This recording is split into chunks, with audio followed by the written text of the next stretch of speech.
So good evening everyone, and welcome to our second talk of Trinity Term. We are the Oxford University Scientific Society, oldest scientific society in Oxford and across a lot of the country as well. Before we get going, I'd just like to thank our principal sponsor for tonight's event, BioViva, for providing all the necessary funds so we can actually host this event tonight. And also, as you might have spotted, the talk will be filmed as we go along. If you have any objection to appearing on the recording or anything, just let us know at the end of the talk and we can make sure you don't appear in the video. It gives us great pleasure this evening to welcome Dr. Bryn Roberts. As way of introduction, let me say a few words about Bryn's many career achievements to date. Bryn graduated with a BSc and latterly PhD in pharmacology from the University of Bristol. He spent 2 years as a principal scientist at Organon, now I believe a subsidiary of Merck, before heading to AstraZeneca as principal informatics scientist. He rapidly climbed the ranks, becoming head of discovery informatics for the Aldi Park site in 2004. Shortly afterwards, he was snapped up by Roche in Basel, where I believe he's stayed ever since, heading up various key research units. In his current role as global head of operations and informatics for pharma, research and early development, Bryn oversees global research infrastructure and business processes, and provides strategic leadership in areas such as informatics, digital, AI, automation, and personalised healthcare. That's quite a lot. Beyond Roche, Bryn is a research fellow, visiting research fellow at the University of Oxford, with interests in artificial intelligence and machine learning, systems biology, and scientific software development. He's a member of several advisory boards, including the Pistoia Alliance, the University of Oxford Department of Statistics, Systems Approaches for Biomedical Sciences, CDT, which is where I know Bryn from, and the Microsoft Research/Uni of Trento Centre for Computational and Systems Biology. He's been recognised in the Fierce Biotech IT list of top 10 biotech techies and the top 50 big data influences in precision medicine by the Big Data Leaders Forum. Bryn has flown in from Switzerland to be with us tonight and will now share with us his perspective on how big data and artificial intelligence are revolutionising medicine research and development. Please join with me in welcoming Bryn.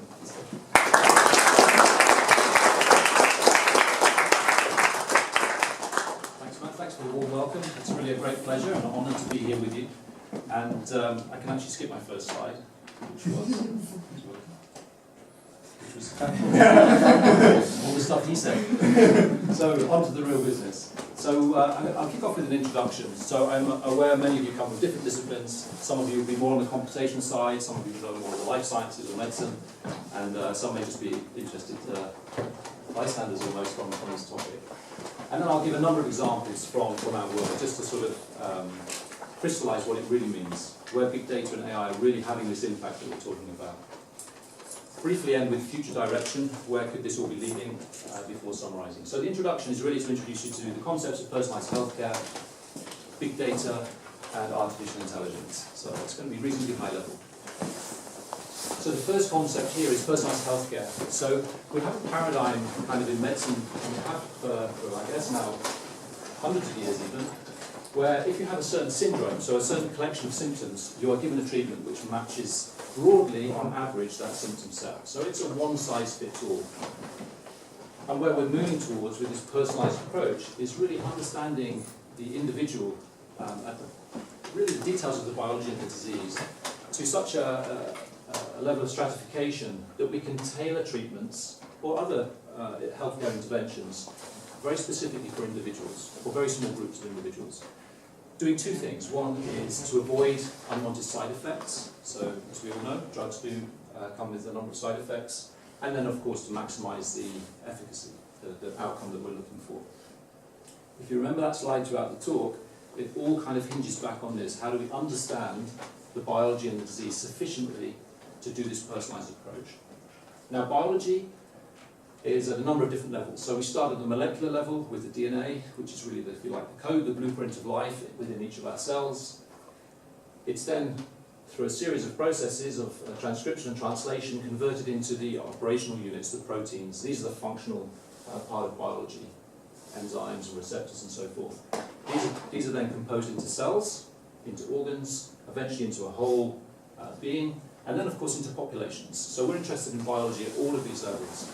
And what's been really transforming our world is this word up the top here, digitisation. So much of the information here is now available in digital form. I mean, it has until recently been only in paper form. And we're getting, with different technologies like genomics and proteomics, with imaging and cytometry, with behavioural studies, and then eventually populational studies with things like real-world data, an understanding of the biology across all scales. So this is really what we're talking about, to then target the development of medicines or the prescription of medicines to individuals. Now, just to blow that up a little bit more, we really have unprecedented access to data.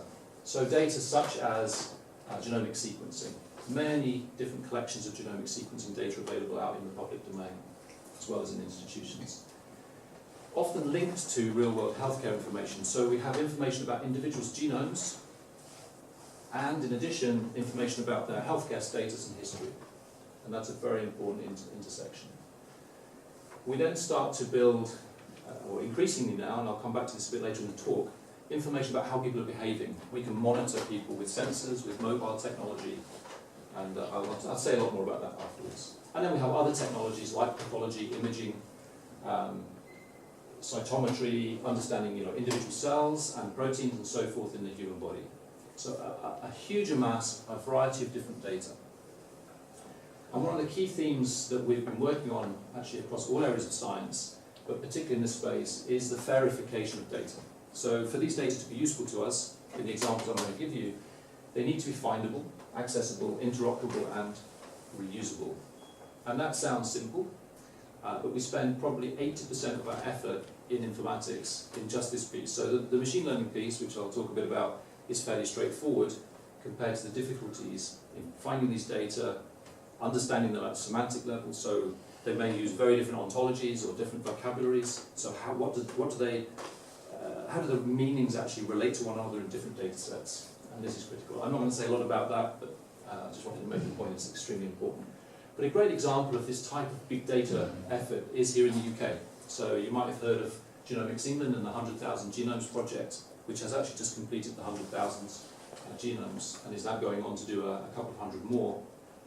And here, for patients with cancer and patients or subjects with rare diseases, we've been doing a huge sequencing effort, a whole genome sequencing effort, linking those data with healthcare data from the National Health Service and other sources, and then trying to understand the relationships between the genotype, so that molecular genetic code, and the phenotype. So how is that expressed in biology at all the different levels, through the cellular behaviours, through organs, and through the behaviour of the whole system out into populations. And they've had a lot of successes, particularly in the rare disease space. We've been able to provide molecular diagnostics or explanations to families who had no explanation before, and in some cases even interventions which have been able to improve the lives, particularly children who have perhaps an error of metabolism and they have to change their diet accordingly. Now, big data are often described as using the 4 V's. Volume is pretty self-explanatory with big data, there's a lot of it. Velocity, it's often generated at speed, or has to be analysed at speed. Variety, as I talked about, you have a lot of different types of information coming from a lot of different sources. And then veracity, how trustworthy are these data? How much can I rely on them for perhaps generalisation, so applying them to a topic which they were not created for. And if you think about what we're talking about here, a lot of the data we're using were created for medical practice, but we're using them for medicines R&D. So they were not created for us to do medicines R&D. So this is a very, very important topic. How applicable are these data actually to the purposes for which we're going to use them? Now, volume and velocity are largely a technical challenge. So it's about storage, it's about network, it's about performance of high-performance computing. But the two on the left here, veracity and variety, these are the ones that we grapple with when we're talking about verification, for example. So I mentioned it's about secondary use of data, about how do we integrate them, how do we bring the standards together, particularly at the semantic level, curating data in a way that we can truly understand how was it created and is it applicable for what we want to do. So this is a little bit about big data and some of the concepts, if you like, behind the challenges of working with big data. So back to our scales of biology. So once we have these data of the various types, we want to do something with them. And we'll add other data, of course, from our own, from literature, for example, or from our own laboratories. Now, how do we use them to make predictions, to interpret, to do this personalised healthcare? And this is where the artificial intelligence topic comes into play. And what do I mean by that? Because actually, if I go back to the work of Alan Turing in the 1950s, a lot of what he was talking about was a test. So if you were interacting with a computer in a dialogue, would you recognise that it was non-human? This was one of the classic tests of successful artificial intelligence. This is not really what we're talking about in this talk. I would describe that as general AI. I'll come back to that in a second. But we're going to talk about a fairly narrow area of AI, which is machine learning and a subset of deep learning. So the other things that are involved in general AI, like speech recognition, vision, emotion, cognition, that you would need to replicate a human, we do use some of those. They're very important, but they're not going to be the topic of today, or not the primary topic of today. So what I'm going to do now is just talk briefly about machine learning and deep learning. I'm just going to contrast the two. So if you're an expert in AI and machine learning, you probably know this, well, you know this already. So immediately within less than a second, you could recognize these two animals. Exactly, you know, one's a dog and one's a cat. You would not confuse them. Even a small child will have learned by probably the age of even below 2 that very quickly, no matter what the image, whatever the angle, or almost any angle, whatever colour, whatever the background context. And this is very, very difficult for a computer to do. So we have two approaches. So the first is a classical symbolic machine learning approach, where we would take certain aspects of the image. We might measure, for example, the eye size, or the distance between the eyes, or the shapes of the ears. So features within the image. We would code them up then into a sort of a computable form, vectors or matrices, whatever. And then we would use some sort of learning method, such as a random forest, some sort of classification method, which would be able to then, from those input data, say, yes, this is a dog, and no, not a cat, and this is a cat, not a dog. This works extremely well, and I'll show some examples of this type of approach. However, there are some sort of pros and cons. So some of the advantages, you can select the features for known relevance. So if you know certain things about in the image are really important to what you're interested in doing, and in our case, if we know features of biology are particularly important to the disease from prior knowledge, we could select for those. And the rules are, depending on the methods you use, but can be very transparent. So it's very easy to explain to a scientist, a regulator, a patient, how exactly this system works. The cons are, it does ignore a lot of the information in the underlying data. So it only looks at, considers the objects that you have highlighted. So it's limited by, it ignores a number of information, or a lot of the information in the image potentially, and it's limited by the selected features. So if your prior knowledge was incomplete, you wouldn't have known to select certain things. It's easy to see with a dog and a cat. It's not so easy later. So another approach is actually to use artificial neural networks. So at this point, you don't have to select any kinds of features. You just put the bit level data in, so the raw data. We do need to train on large numbers of images. This is one of the downsides of the technique. But the learning approach is conceptually similar to the human brain. So we go, depending on the type of network we use, but this is a convolutional neural network, so we go through a series of convolutions. So we take different areas of the image, we apply filters which look for certain features, we combine those, we apply certain functions like rectification, we pull the data, and we go through subsequent layers. And in the end, we have a layer which then can determine whether it's a dog or a cat. And this has been shown to work extremely well for images, for example. So the advantage is we don't need to specify anything up front. So if you don't understand a lot about the content of your images, you just have images which you can classify, and this is a very good approach potentially. It does use all the information encoded in the underlying data, or it can potentially use all of the data. And it can also extrapolate, so you can use networks established, and I'll talk about that, for a certain type of, for example, image analysis, and you can apply them to different types of images. So you can transfer the underlying architecture, and then you just need to train up probably just the last couple of layers here. The cons, it does require a huge amount of data typically tens of thousands of data points. The rules are not readily readable, we were talking about this before. So it's very difficult to explain how exactly did the network classify this as a dog and not a cat. But I'll talk a little bit briefly about how we have found ways to do that to a certain degree. And it may learn to discriminate based on irrelevant features, irrelevant from your point of view, not from the computer's point of view. A good example of that is if you go into Google Images and you look for reindeer, these are the typical kind of images that you would get. I'm even not sure that this is a reindeer, but anyway, most of them are reindeer. And they have a certain environment, so they're mostly filmed in snow, or pictured in snow.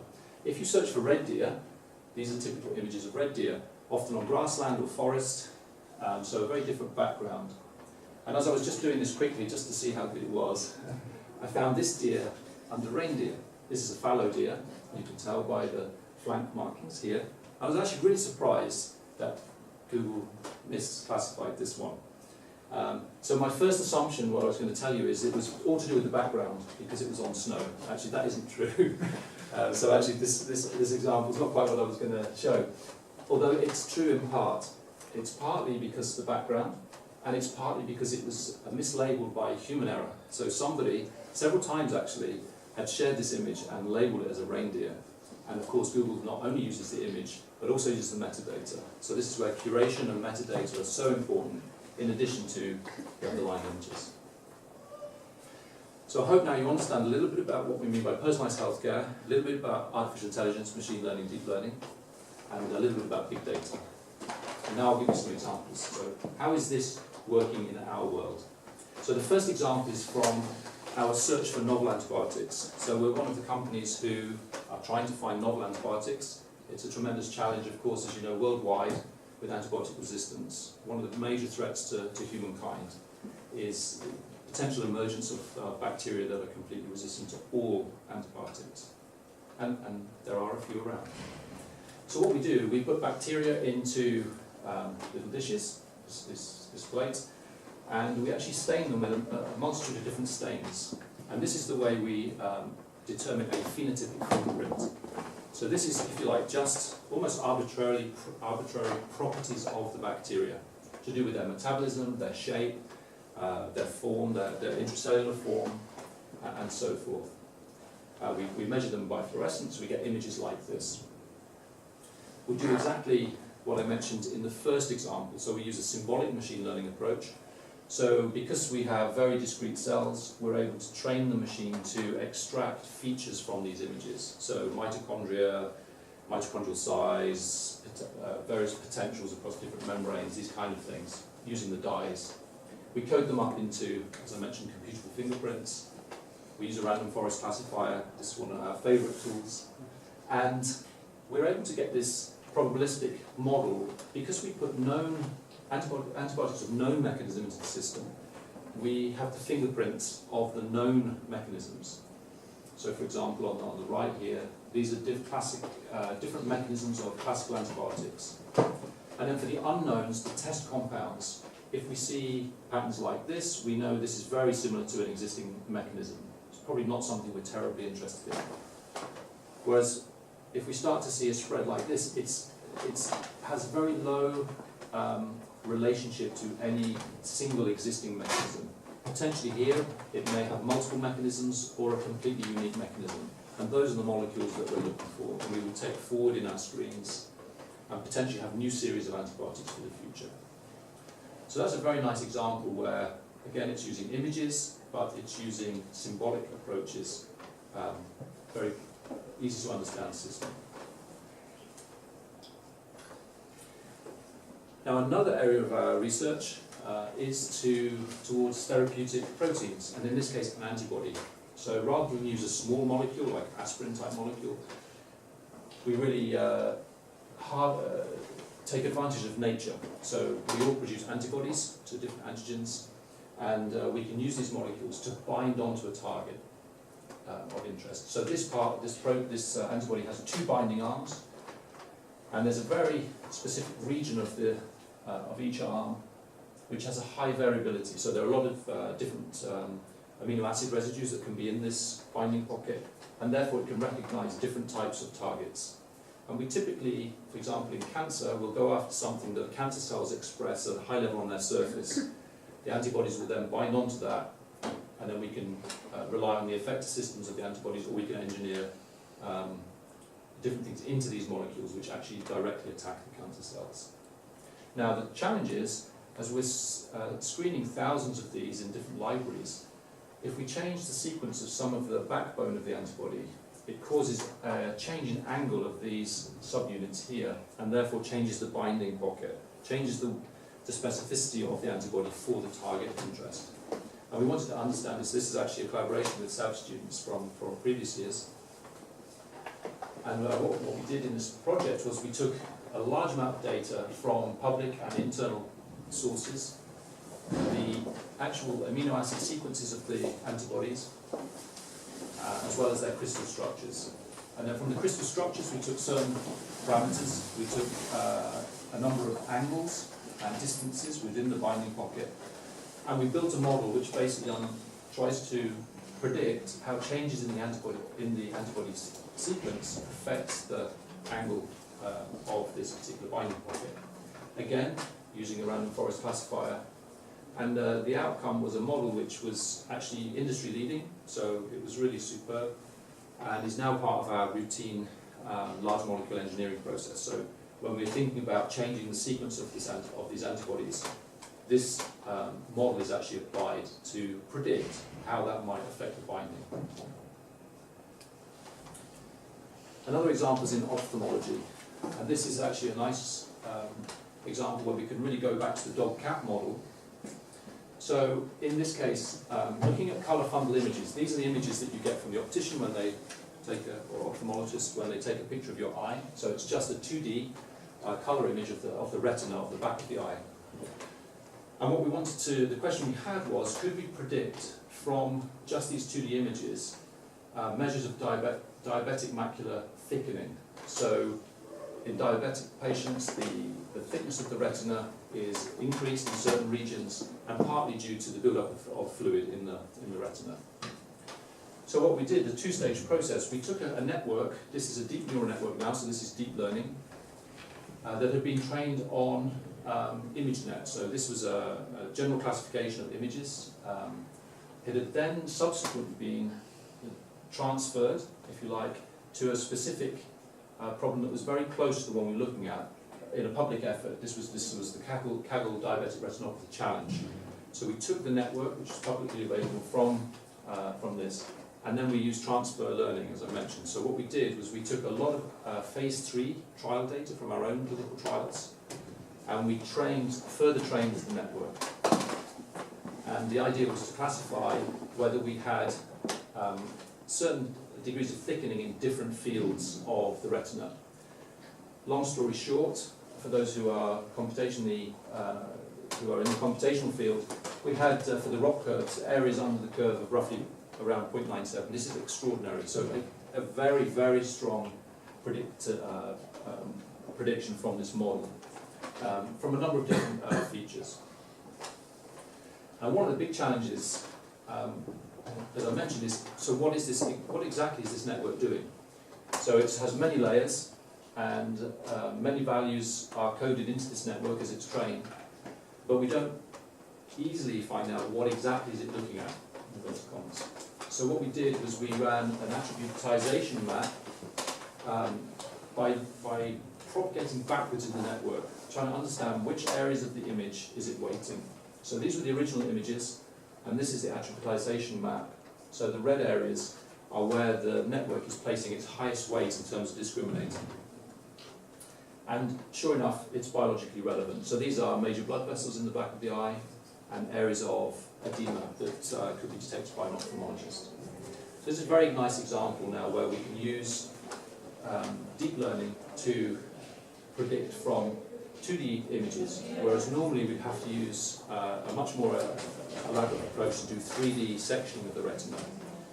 So that's actually something we use now in clinical trial, and we're building or validating some highly predictive algorithms to look at things like, if you have retinal disease in your right eye, how probable is it that your left eye will progress and in what time frame? So we're trying to build much more complex predictions and models Please. Have you tried to model the new angiogenesis? That would be perfect in 2D setting, maybe an even earlier feature before you get edema and the deposits. Great question. Thank you. Yeah. So, in essence, this this model is including angiogenesis in its prediction. So, angiogenesis is the formation of new blood vessels. So, some of these areas that the network is weighting are actually areas of angiogenic activity. So we see a proliferation of small blood vessels, new blood vessels forming. So absolutely, it's a really important feature of the disease, and it's quite an early feature, as you mentioned. And actually, some of our treatments in are actually anti-angiogenic treatments that are now going into the clinic. So just conscious of time, a couple more examples. So one thing is a challenge for us is considering which patients should we include in studies. So for example, when we look at a multitude of cancer patients in the US, if we're coming to test a new cancer immunotherapy, there are particular things that we want to look at in terms of inclusion or exclusion. One of those, an example of that is, the consideration is if you have autoimmune disease or a history of autoimmune disease, and then you go into you take a drug which is designed to enhance the immune system, in that case to fight cancer, what's the likelihood you get adverse events for those people who have perhaps a pre-existing autoimmune condition? Something that we've been talking about for a long time, regulators are very interested in, of course, and, as well as the clinicians. And this is an area where we've done a significant amount of work. So taking real-world data from previous studies as well as from some of the large clinical genomic data sets I mentioned before, looking for patients within those data sets who have pre-existing autoimmune disease and looking for how they respond in the natural setting, real-world setting, as well as in clinical trials to cancer immunotherapy. And then understanding what are the markers that we need to consider in terms of risk markers as we include or exclude patients from our studies.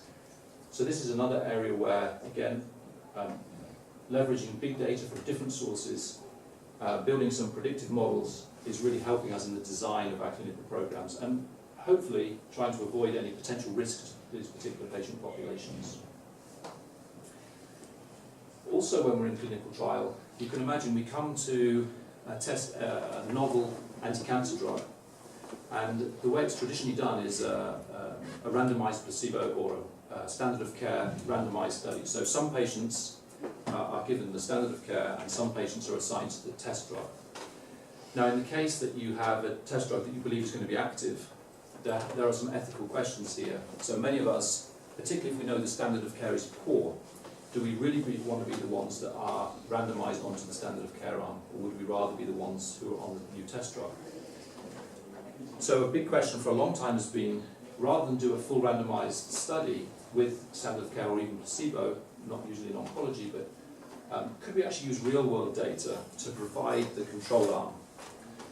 And this is exactly what we've been doing now across the industry, not just for Roche, particularly in oncology. So we don't want to assign patients to a standard of care arm because we fully understand what that will do, the natural history of the disease. So this is an example, a published example, where it's called a Kaplan-Meier plot. So you start off with 100% of patients alive at the beginning of the trial.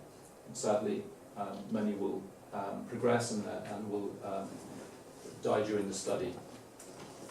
The dark bold line is actually from real-world data. So for this particular group of patients with a particularly difficult type of non-small cell lung cancer, we know this is the likely pattern.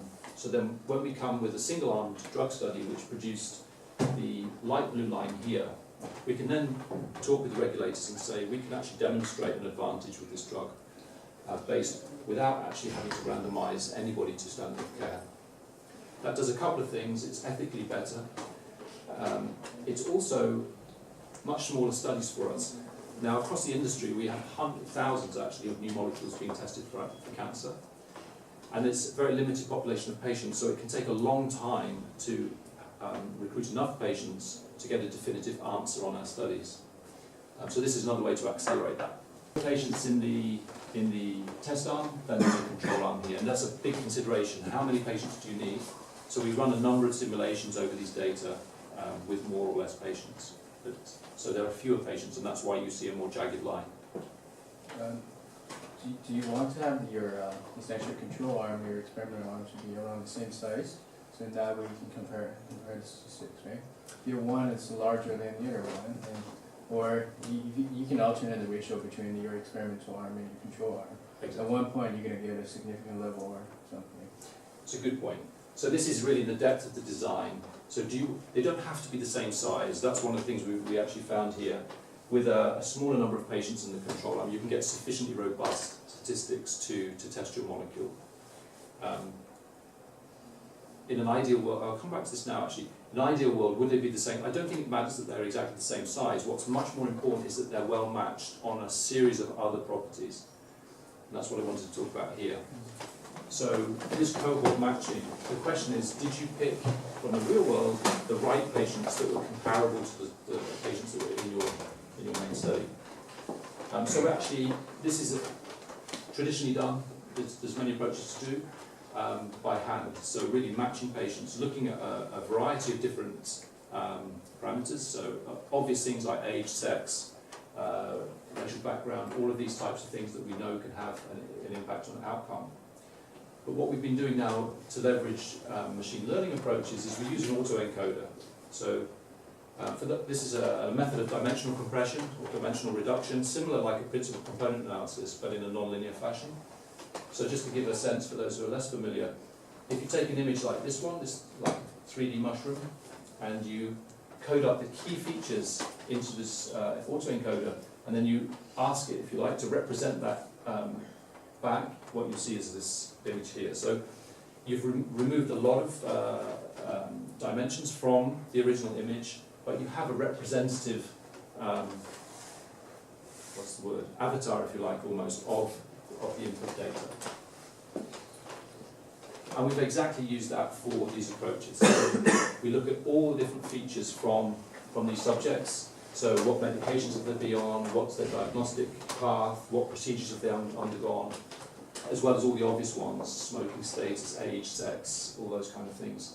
And we use this autoencoder then to select patients which match to a large degree between the two cohorts, between the real world data and the subjects we're going to test or include. A question about the control, the match control cohort. We use AI to try to select for match control from two cohorts. Is there simply a cutoff saying I'm going to include this patient and not, or versus I'm not going to include this patient? Or is there a weighing that's used within your AI saying, okay, so these features are more important, I'm going to give it more weighing as I'm comparing this? Which method is more doable in this case? Really good question. So from the perspective of the autoencoder, there is a weighting. So we can adjust the weightings of different elements. From the point of view of whether we actually enroll or not, that's a binary decision. So is the patient included or not? Now with the real world comparator, we have the privilege or the ability to go back, of course, and reassess, because those data are based on historical data. But actually it's a binary decision in the end, whether they're included or not. And that's because is that based on the evidence-based sort of conclusion based on your past experience with AI? Exactly. It's also to do with prospective. The nature of these types of studies is you really have to define from the very beginning what you're going to do, how you're going to analyse it.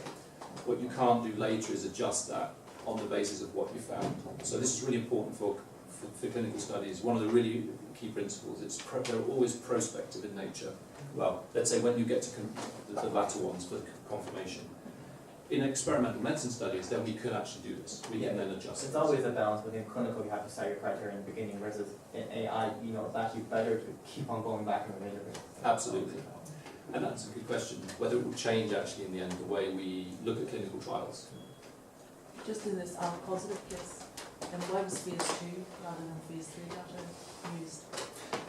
In this case, because it's still an experiment ongoing. So for phase 3, which is where we really go for registration. So you have a new TKI for ophthalmology. Exactly. Disease. So what we have, so we have a test compound, and actually these have now gone, this molecule has eventually gone through phase 3, it is launched, but these were data since that were published from the phase 2 studies. So Potentially they will publish for the later study. I think this was probably registered off phase 2 even. It may not have even gone through a full phase 3. If you know, oncology is a little bit different. We don't always do a full phase 3 study.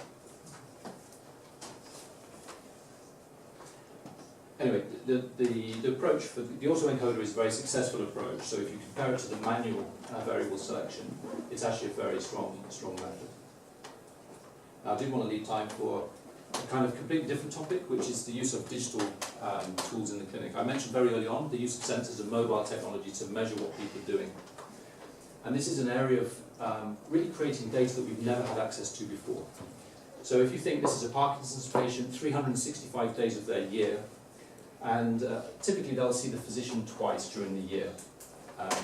So on that day, they go to the clinic, they're assessed, and we understand in some detail what they're actually doing on that day.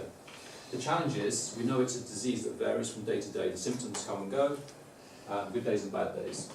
And at best, we know from previous studies on recall, people can remember about 1 week. So when the physician says, how's your tremor been, the patient is only really remembering the past few days, certainly not weeks back.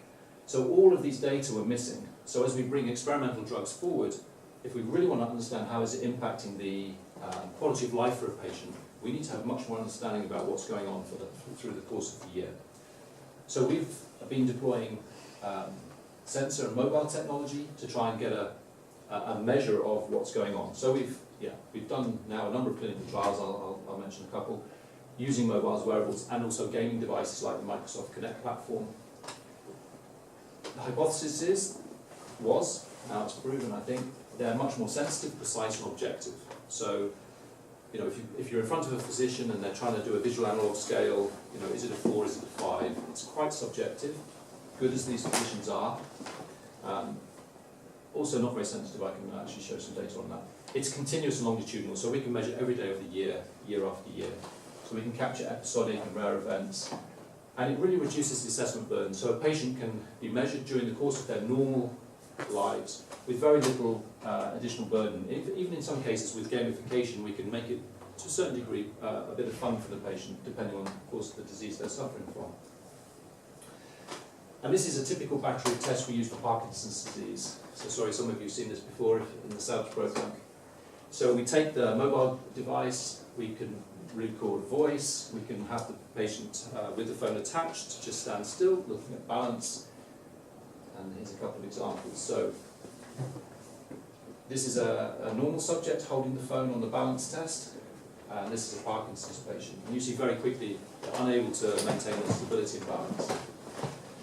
In terms of gait, using the accelerometers and gyrometers in the phone, we're able to measure in all 6 dimensions, or 3 dimensions each, during gait, looking at walking. And then things like tremor, so we can easily measure this 6 Hertz tremor that is typical of a Parkinson's patient, either when they're resting in the lap or when they're trying to hold the phone steady at arm's length. These are examples of what we call active tests. And what we've done, and this is all published, is we've shown how do these active tests correlate with the classical measures. So this is the Unified Parkinson's Disease Rating Scale, which the physician uses. It's a standard scale. So when a physician rates the patient as severe in their symptoms in this particular domain, we also find that they're severe from the digital biomarker point of view. For a healthy control, we're agreed. They have no symptoms on either, or very few symptoms picked up. What's a little bit different is this correlation has a large degree of variability, particularly in the lower symptom domains. And this is where, as we've gone into this more, is understanding the sensitivity. So we can pick up, for some patients, not all, high degree or a significant degree of symptom which is unseen by the physician. And that's why we see this shape of kind of correlation. And it's similar, so these are 2 different, one is resting tremor, the other is the walking test. And again, in all of the different measures, we've shown the relationship with the classical scales, to the point where now it's believed to be well validated, is going out into very large studies. This is another example in multiple sclerosis. So classically in the clinic, we did the 9-peg test. So we asked the patients to take 9 pegs in and out of a matrix into a little dish, and then measure the time it takes them to do that. And we replicated that on the phone, not by making 9 peg test, but trying to have the patient draw this spiral. And what you see is a normal subject can draw the spiral very accurately, very quickly. For somebody suffering with multiple sclerosis, it takes a lot longer. So that we can correlate with the 9 peg test time. So the time itself is well correlated. It takes about twice as long to complete the test if you have the disease versus the healthy control. But in addition, we're picking up a lot more information in here. The pressure that the patient is putting, the jitter that the patient has, the accuracy of the spiral. So a lot more information we're able to gather in the digital test than in the classical analog test. And in addition to the active tests, we also do then continuous monitoring. So the patient wears the phone or the sensor for the whole time. We gather all of those data up and we apply a deep learning based approach to classify activity. So for example, in this trace, the patient is sitting here and then is standing up and walking in the latter part of the trace. And we can use a human activity classifier based on deep learning to do this automatically. So we have all of these input data, put it through. In this case, it's a slightly different deep neural network than the one for image analysis, because these are sequence data, time sequence data. We use a recurrent neural network, so it has memory layers in, so it can actually look at how different elements of the sequence of data relate to the previous elements. We can classify them now very reliably, and for example, we published already a number of quality of life features that we see in Parkinson's patients. So for example, they tend not to transition from sitting to standing as often as a healthy subject would. And that's just one small measure of how it impacts their disease. Now from a clinical trial point of view, it's very interesting that if we only have these clinician visits, and these are real data, periodically every few months, when we come with the treatment intervention at the dotted line here on the right, and then we make the next clinical assessment, it's very difficult to see what's going on with this data. You would need a lot of patients, really a lot of patients, to know whether this was any significant effect or not. However, when you look at the continuous monitoring, where we have daily or close to daily monitoring, you can actually see a step change in the behaviour or the performance of the patient. So clearly you need a lot more data, but even just from this very simple plot, you can see from somewhere where we really couldn't tell what was going on. Now we have filled in the gaps in terms of the days. We can clearly, or we see what we believe there, and then subsequently have confirmed is a significant change after the intervention. In multiple sclerosis, something similar. When we have relapsing remitting multiple sclerosis, the patient experiences periods of enhanced symptoms and then more quiescent disease, and this gradually progresses over time. But what we've been able to detect, which was not unknown before, was these micro fluctuations in disease. During what is a quiescent period, we actually do see small relapses in certain symptom types. And this is showing this, as I mentioned, the sensitivity of these types of measures. And this is very important from a physician point of view to see that and understand this. We have now many different disease models out there. We have now more than 4,000 instruments, devices out there in clinical trial across 150 sites, 40 countries. So that really a very broad effort to try and develop and validate these tools. Let's get this one in the interest of time. This one as well. So there's a few examples of how we're using big data, maybe new types of big data, and machine learning AI approaches to help us with the development of new drugs. Where's this going in future? Well, one of the things that we clearly want to do is detect risk or disease very early. So we'd much rather intervene early and avoid development of serious symptoms and serious disease. And there are a lot of encouraging signs. So our digital biomarkers, for example, can be used to detect early disease, very, very light symptoms in the early stages. But these are publications that have come out relatively recently. So this was particularly nice. If we look at certain types of imaging on brain function, this was using a deep learning based approach, artificial intelligence approach. The claim is that the disease can actually be predicted many, many years before symptoms are clinically, or before there's a clinical diagnosis. And this one actually came out with having been interest here. So up to potentially 8 different tumour types could be identified by simply measuring circulating DNA in blood. So using a liquid biopsy and looking for certain types, certain DNA in the blood which is being shed by a tumour which is not currently known. So the subject could be completely healthy, no diagnosis of cancer.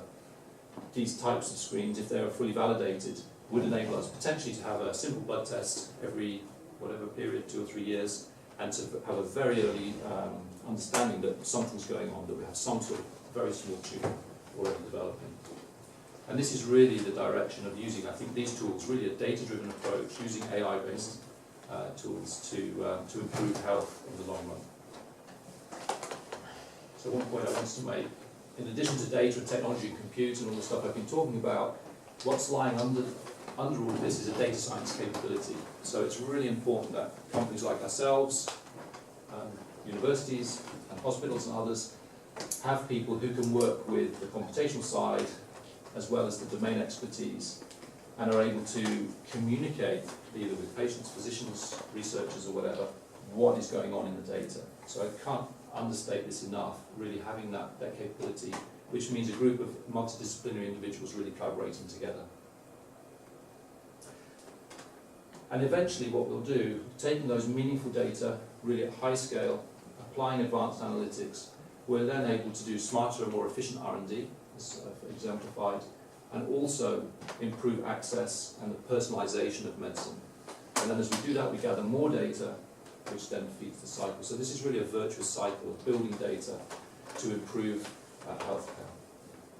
So I hope the messages that I've been able to get across. So digitalisation in medicine, creating these big data sets is really something that is of high value, but it can only really be fully realised with artificial intelligence approaches. High quality, high dimensional, fair data are really key.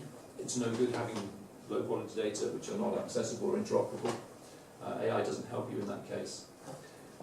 Really, AI is providing, and the various approaches, providing increasing value and insights across all areas of medicine's R&D. And I tried to pick a few examples, but not only in medicine's R&D, of course, across the world.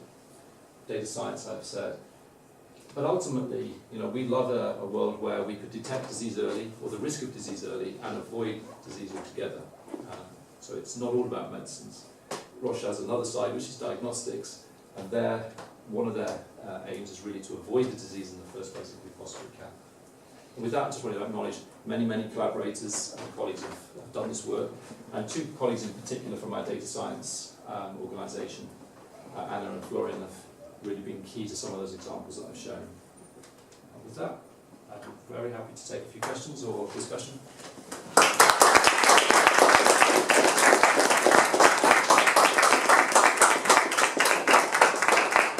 Thank you, Bryn. That's a great talk. We already had a few questions, but I'm sure there's time for some more. So, yeah.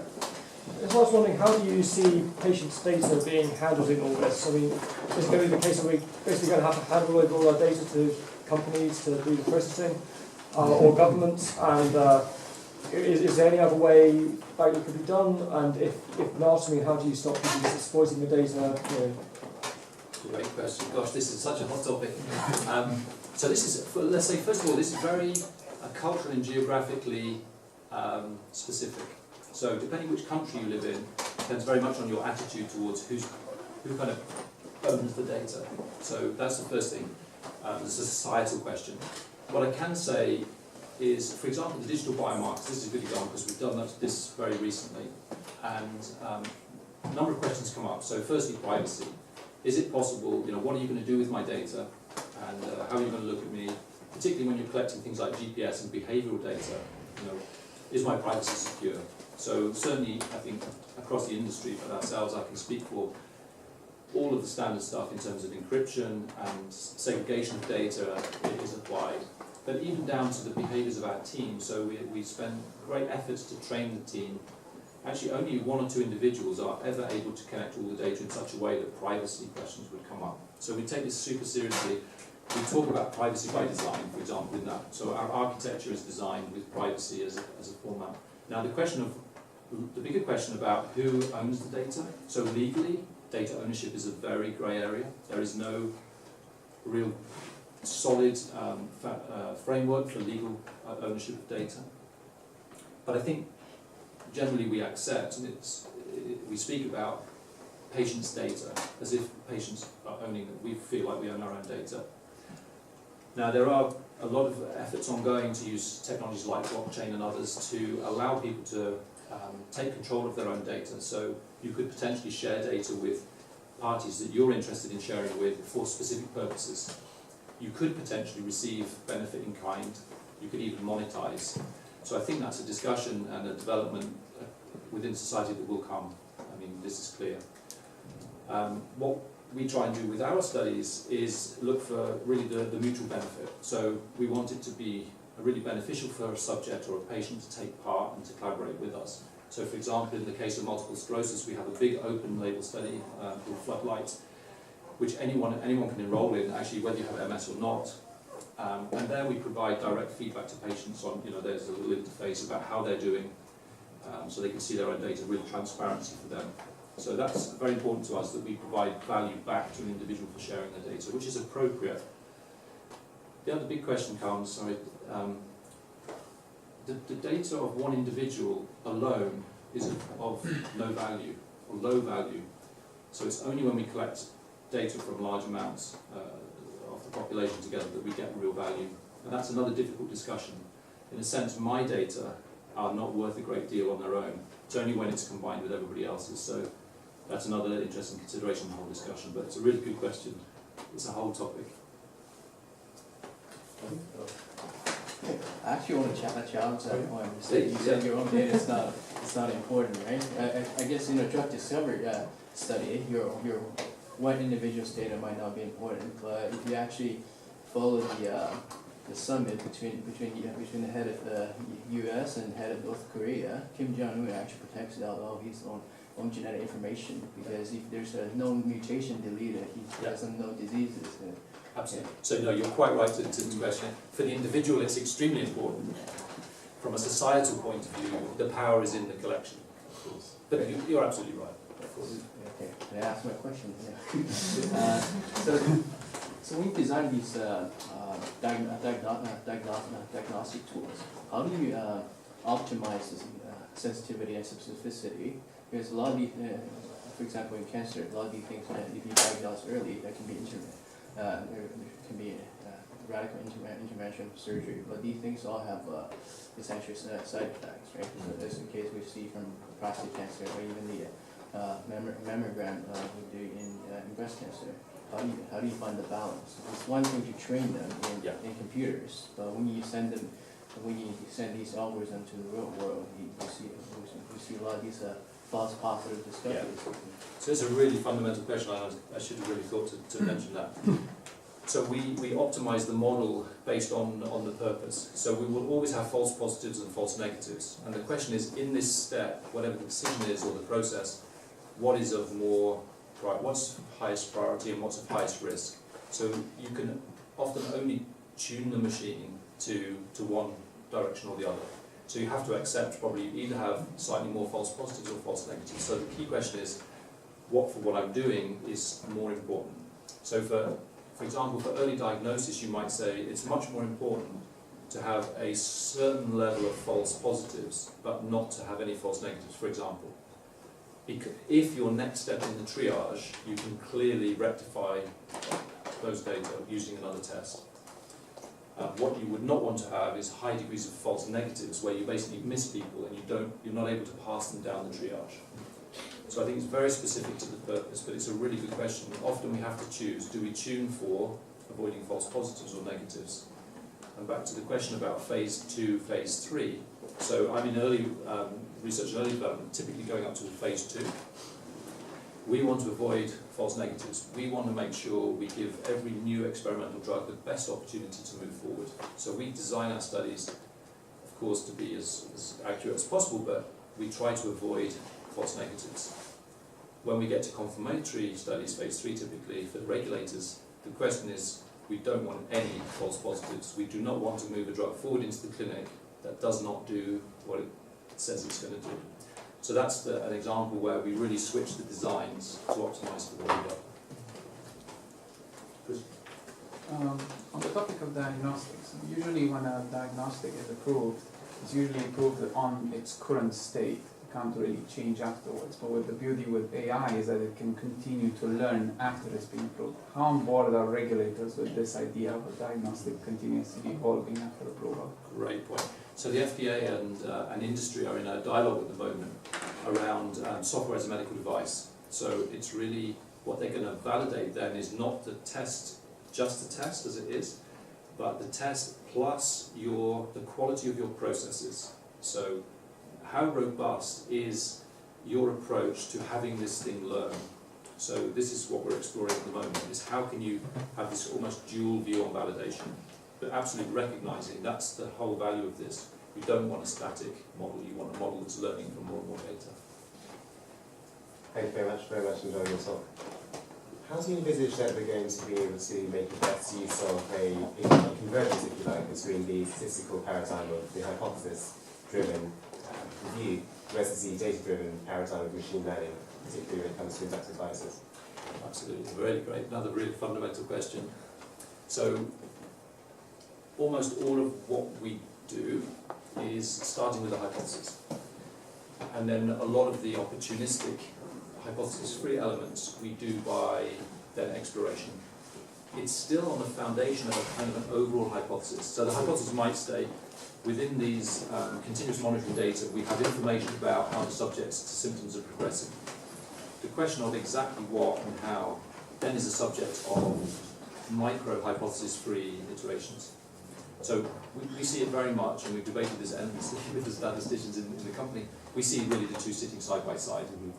So the hypothesis-free piece, or exploration, should feed a robust hypothesis, which you could then test in a robust statistical manner, and so forth. So I think I see both together, but what I don't believe in so much, or we don't aim for, is total hypothesis-free. So you just chuck a whole load of data in the data lake and go, now AI, tell me the answer to everything. We know this doesn't work. Roche has its own diagnostic arm, and which is kind of different from its therapeutic version. And so that was a very good question about how do you package something that will keep changing over time. But also in the preventive aspect of things, it would be incumbent if you find a set of markers that are preventive for not just a disease in general, but diseases, entire cascade of metabolic syndrome things in the future. It would be incumbent upon you to release that in the public domain, so to speak. But the way we did that in the past when it was small molecules is that you would release the patent. As in you would patent it, and then the patent would be out there, and then India would just copy it.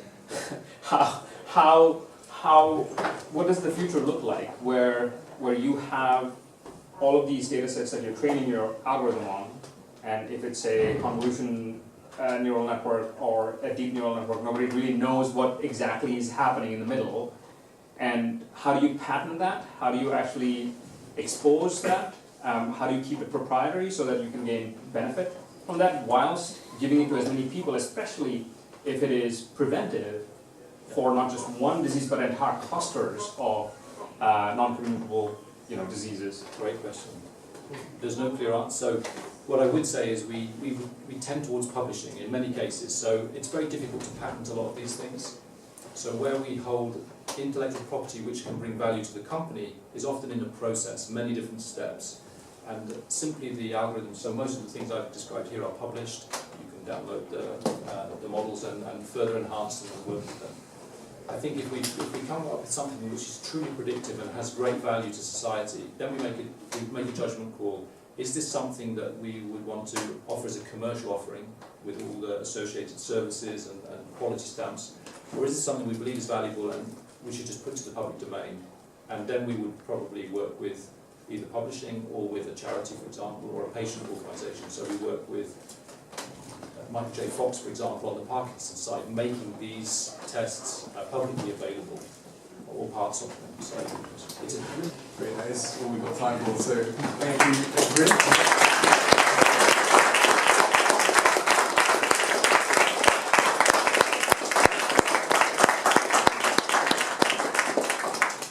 So we're just going going to have a few minutes now. We can network for a little bit, and then we're going to head over for dinner. We have 2 spaces left on the dinner, so if anyone wants to come along with Bryn and the rest of the committee and say to the guests, you're more than welcome to approach me or your committee member. Thank you very much.